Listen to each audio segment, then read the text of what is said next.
The Spirit's Book, containing the principles of the Spiritist doctrine, concerning the immortality of the soul, the nature of spirits and their relationships with humankind, moral laws, the present life, the future life, and the destiny of humanity, according to the teachings given by highly evolved spirits through several mediums, received and coordinated.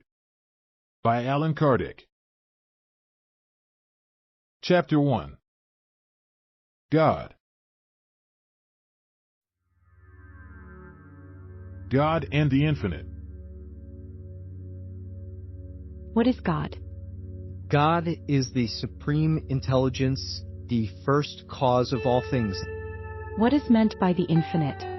That which has neither beginning nor end, the unknown. All which is unknown is infinite.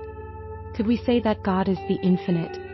That would be an incomplete definition. Human speech is too impoverished and deficient to define that which transcends human intelligence. Proofs of the existence of God. Where may we find proof for the existence of God?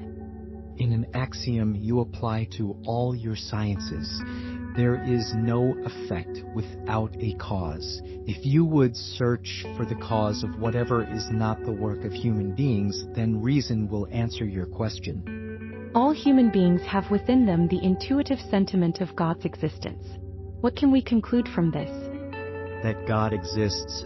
Otherwise, where would such a sentiment come from if it were not based on something real? This is an application of the principle that there is no effect without a cause. Might in our inner sentiment about the existence of God be the result of education and the product of acquired ideas? If that were the case, why would members of your primitive cultures have this intuition? Could we find the first cause of the formation of things in the innermost properties of matter? Even if you could, what in turn would be the cause of those properties? There must always be a first cause. What about the idea that attributes the first formation of all things to an accidental combination of matter, i.e. to chance? Another absurdity. How could anyone with any common sense believe that chance is an intelligent agent? Moreover, what is chance? Nothing. Where may we see in the first cause a supreme intelligence, superior to all other intelligences? You have a proverb that says, "The workman is known by his work." So look at the work and you will find the workman. Pride is what creates disbelief. Human pride believes in nothing above itself, and that is why people think they are so powerful. Poor beings. A mere breath from God could blow them over. The attributes of the divinity. Can human beings fathom God's innermost nature? No, they lack the aptitude to comprehend it. Will they ever be able to fathom the mystery of the divinity? When their spirits are no longer eclipsed by matter, and when they have finally purified themselves enough to be able to approach God, then they will see and comprehend God. Even though we cannot fathom God's innermost nature, can we get an idea of some of the divine perfections?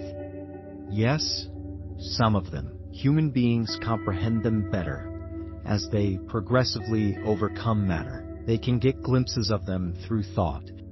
When we state that God is eternal, infinite, immutable, immaterial, one, all-powerful, and supremely just and good, don't we have a complete idea of God's attributes?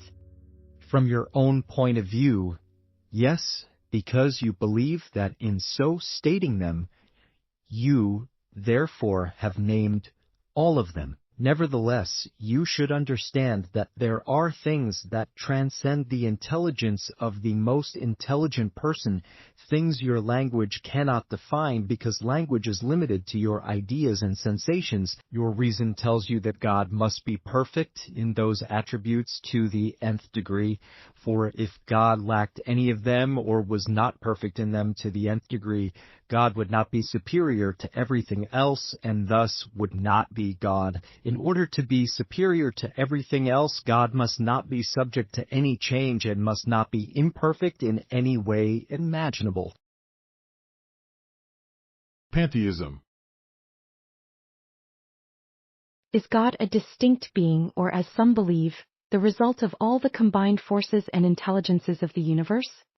If the latter were the case, God per se would not exist because God would be an effect and not a cause. God cannot be both cause and effect at the same time. You cannot doubt that God exists, and that is the point that matters. Believe me, and do not try to go any further.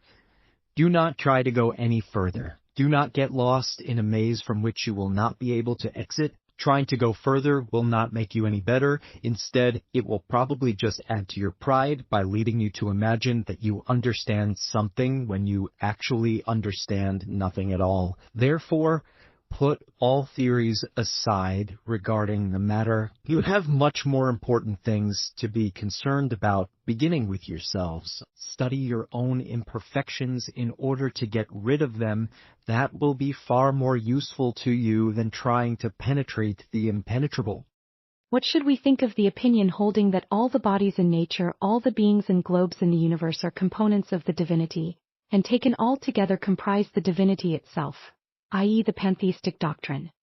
Since humans are unable to make themselves God, they would like to at least be a part of God. Adherents of this theory claim that it demonstrates some of God's attributes. Since there are an infinite number of worlds, then God is infinite. Since a void or absolute nothingness is nowhere, then God is everywhere. God being everywhere because everything is an integral component of God. God infuses all the phenomena of nature with God's intelligence. What can refute this viewpoint? Reason, reflect on it carefully, and you will have no difficulty in seeing how absurd it is. Subscribe now and embrace this journey and let the light of the Spiritism guide you.